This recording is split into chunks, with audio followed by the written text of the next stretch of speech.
Ven, Espíritu Santo, llena los corazones de tus fieles y enciende en ellos el fuego de tu amor. Envía, Señor, tu Espíritu y todo será creado y se renovará la faz de la tierra. Del libro Hechos de los Apóstoles, capítulo 14, versículos del 19 en adelante. Vinieron entonces de Antioquía e Iconio algunos judíos que, tras convencer a la gente, lapidaron a Pablo y lo arrastraron fuera de la ciudad, dándole por muerto. Pero él se levantó y regresó a la ciudad rodeado de los discípulos. Al día siguiente marchó con Bernabé a Derbe. Después de evangelizar aquella ciudad y conseguir bastantes discípulos, se volvieron a Listra, Iconio y Antioquía, confortando los ánimos de los discípulos, exhortándolos a perseverar en la fe y diciéndoles, es necesario que pasemos por muchas tribulaciones para entrar en el reino de Dios. Designaron presbíteros en cada iglesia y después de hacer oración acompañada de ayunos, los encomendaron al Señor en quien habían creído. Atravesaron Pisidia y llegaron a Panfilia. Predicaron en Perge la palabra y bajaron a Atalia.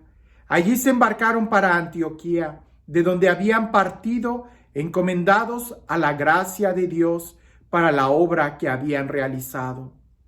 A su llegada reunieron a la iglesia y se pusieron a contar todo cuanto Dios había hecho juntamente con ellos y cómo había abierto a los gentiles la puerta de la fe.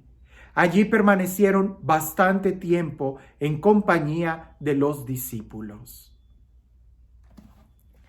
Este es un texto que ha sido comentado por muchos padres de la iglesia y muchos de ellos, especialmente San Juan Crisóstomo. Él dice que en aquel entonces fueron las piedras las que lastimaron al apóstol de Dios, a San Pablo, pero que el día de hoy son las palabras las que lastiman a los apóstoles, a los enviados, a aquellos que hacen la misión. Y así como las piedras lograron que San Pablo cayera al suelo y que lo arrastraron hacia afuera de la ciudad, San Juan Crisóstomo dice que las palabras parece que a veces causan hasta peor daño, porque también son capaces de tumbar a la persona y arrastrarlas hacia afuera sin que aparentemente se vea un daño, cuando el daño que se hace también es muy profundo. Aspectos significativos de este texto es que el odio no descansa. El odio siempre va a estar buscando y va a salir de una ciudad a otra ciudad tratando de destruir su objetivo. Pero fíjate bien, si el odio no descansa, tampoco el amor descansa. El amor siempre va a poder más, va a sanar y el amor va a seguir creciendo y se va a multiplicar con mayor rapidez y con mayor fuerza que lo que puede causar el odio. Aquí vemos nosotros que, por ejemplo, Pablo fue tumbado a pedradas, fue lapidado y fue arrastrado afuera de la ciudad dándolo por muerto. Hasta los enemigos pensaban que Pablo ya había acabado, ya había muerto. Pero dice el texto que Pablo es capaz de ponerse de pie y de regresar a la ciudad rodeado de los discípulos. Es la comunidad la que sana, la que conforta, la que alienta, la que ayuda, la que protege. Aunque las piedras que vengan son muy difíciles, pueden lastimar y pueden herir, tú estás protegido si la comunidad está contigo. Ahora, otro aspecto que es muy importante, que en este texto está muy claro, pero que en los demás textos de las misiones lo vamos a ver, es de que la misión no consiste solamente en viajar y predicar. No es esa la misión. La misión tiene unos objetivos bien claros. Es llegar a un lugar. En primera instancia, se predica la palabra. Momento enseguida, se reúnen periódicamente para escuchar, para ser formados. Es decir, punto número 1, se predica la palabra. Número 2, se forma la comunidad. Número 3, se establece una estructura. ¿verdad? San Pablo va dejando presbíteros, se establece una estructura, una jerarquía en cada iglesia. Y número 4, se continúa el viaje y después ya sea que se regrese a visitarlos o se mantenga una comunicación a carta. No se abandona. Eso de que haya predicadores itinerantes y que estén brincando de un lugar a otro no tiene nada que ver con el ministerio apostólico de que viene aquí en Hechos de los Apóstoles. La idea está bien clara. Se llega a un lugar, se predica, se da formación, se discipula, se forma la comunidad cristiana, se preparan líderes y después se va a otro lugar sin descuidar esta comunidad. Por eso vemos que también en Hechos de los Apóstoles se repite mucho esta frase: y permaneció ahí bastante tiempo. ¿Cuál sería el bastante tiempo? Lo suficiente para formar la comunidad. Vuelvo a repetir estos pasos que es importante que nosotros los tengamos en cuenta, porque el éxito de San Pablo no consistía en que estaba haciendo una campaña política, como conviértanse, crean en Jesús y listo, se iba a otro lugar. No, él se quedaba hasta que formaba el pueblo de Dios. ¿Y en qué consiste esa formación? Sí, la predicación para que crean. Después hay un proceso de formación, de discipulado. Estos después van a ser apóstoles y van a continuar la misma obra misionera, pero también deja una estructura, una jerarquía en cada iglesia. Y ya cuando está bien formada, entonces él se mueve a empezar otra misión u otra comunidad. Ahora, cuando termina todos estos viajes, dice el texto que él regresó a Antioquía. Ahora, antes de mencionar de eso, cuando él vuelve a visitar a las comunidades que ya había dejado él formadas, dice que les exhorta a que es necesario que sufran y padezcan para entrar al reino de los cielos. Alguien pudiera decir, pero ¿cómo que es necesario que suframos persecución, que padezcamos para entrar al reino de los cielos? Bueno, tratemos de manejar algunas analogías para entender más esto de que es necesario que suframos. Ya Jesús lo había dicho: entren por la puerta angosta, esfuércense, porque el camino fácil lleva a la perdición. Si tú quieres crecer, te tienes que esforzar. Si no, ¿cómo lo vas a hacer? Si tú quieres purificar el oro, lo tienes que meter al fuego. Si no, ¿cómo lo vas a purificar? Si tú quieres que el diamante surja y esté fuerte y puro, tiene que ser sometido a mucha presión. Si no, ¿cómo se va a formar? ¿Cómo se va a formar el temple del cristiano si no es a través de la persecución, si no es a través de las pruebas, si no es a través de que se nos esté poniendo en tentación para que nosotros crezcamos? No nos vamos a definir como cristianos en una cama de rosas, de pétalos. No, aquí se trata de identificarnos con Jesús, y eso es quitarnos todo lo que nos separa de Él, todos los vicios, toda la pereza, todas las malas costumbres. Y eso no va a ser fácil. Eso va a llevar primero una persecución, una agitación que tenemos que hacernos, una violencia, diría Jesús, para que nosotros seamos capaces de tomar el reino de los cielos en nuestro corazón. Y eso también tiene que ser puesto de manifiesto en la sociedad.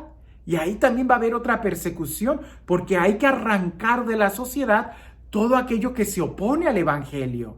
Entonces, si queremos entrar al reino de los cielos, o si queremos que el reino de los cielos venga aquí, tenemos que sufrir persecución. Si no, ¿cómo? Aquel que quiere crecer tiene que sufrir persecución. El que quiere madurar, pues tiene que esforzarse. Si no, ¿cómo? El que quiere ganar en la pelea, pues tiene que pelear. Si no, ¿cómo? Es casi simple o sencillo, ¿verdad? Que lo podamos ver así. ¿Queremos ser santos? No escojas el camino fácil. Escoge el camino que te conduce a la santidad, que te reta a ser mejor persona. Porque la santidad siempre nos mueve a mejorar. Y para mejorar hay que dejar nuestra comodidad para empezar a construir la comunidad, que son cosas muy diferentes. Preguntas que nos pueden ayudar para reflexionar en este texto. Bueno, antes de las preguntas, cuando Pablo llega a Antioquía junto con Bernabé, llega no de vacaciones. Recordemos que Antioquía fue el lugar en donde se les envió a la misión. Cuando ellos terminan la misión, tienen que regresar al lugar en donde se les envió. Es lo que hacen. Termina el primer viaje San Pablo, termina la primer misión y regresa a Antioquía a compartir con sus hermanos. ¿Lo que él hizo? No, sino lo que Dios hizo. Así es como lo dice el texto. Les compartió lo que Dios estaba haciendo. ¿Por qué? Porque el mensajero es solamente mensajero. El mensaje es el que transforma. Es Jesús el mensaje, es Jesús el evangelio y es Él el que hace las cosas. En el lenguaje del evangelio, nosotros somos como el burrito que lleva a Jesús. El burrito no se lleva ningún aplauso. Es Jesús quien se lo lleva todo. Por eso, este aspecto es muy importante que lo meditemos. Fue la comunidad de Antioquía quien envió a San Pablo. Y cuando termina esa misión, tiene que regresar San Pablo a su comunidad base, a Antioquía. Y ahí es donde él, junto con los hermanos, comparten lo que Dios ha estado haciendo. Ahora sí, preguntas que nos pueden ayudar a profundizar más en este texto. Es número 1, ¿qué puede más en ti? ¿El odio o el amor? El odio no descansa, el amor tampoco. Deja que el amor crezca. ¿Que te han lastimado algunos hermanos con pedradas? Tranquilo. Date cuenta que también tienes otros hermanos que te apoyan. ¿O tú de cuáles eres? ¿De los que nada más lanza pedradas? ¿O de los que ayuda a levantar a los hermanos caídos? ¿De los que los acoge y los trae de regreso a la ciudad, a donde tú estás, a la comunidad? No importa lo que haya sucedido, el trabajo de los discípulos es estar unidos. Ahora, la misión. Podemos manejarla en estas etapas. La evangelizar, discipular, formar la comunidad cristiana y en esto implica poner una jerarquía. Evangelizar.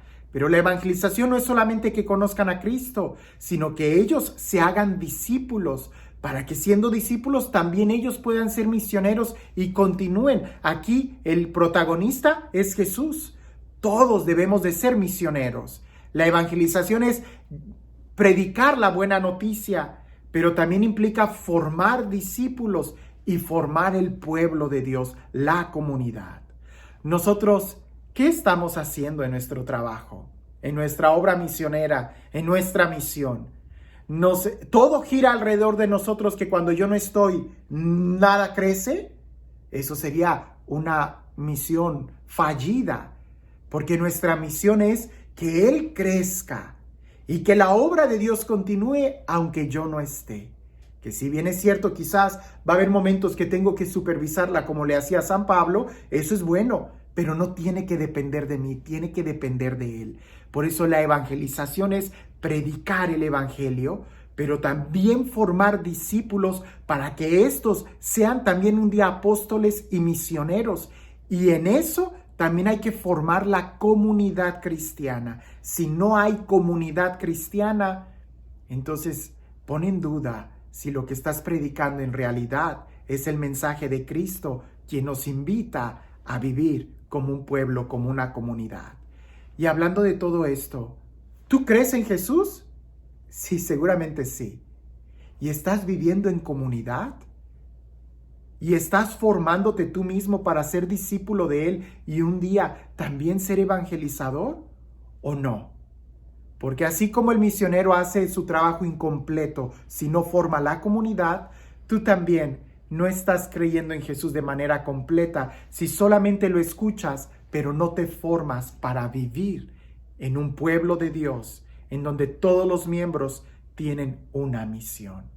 ¿Cómo está tu trabajo y tu identificación como discípulo y como misionero? Que tengas un excelente día.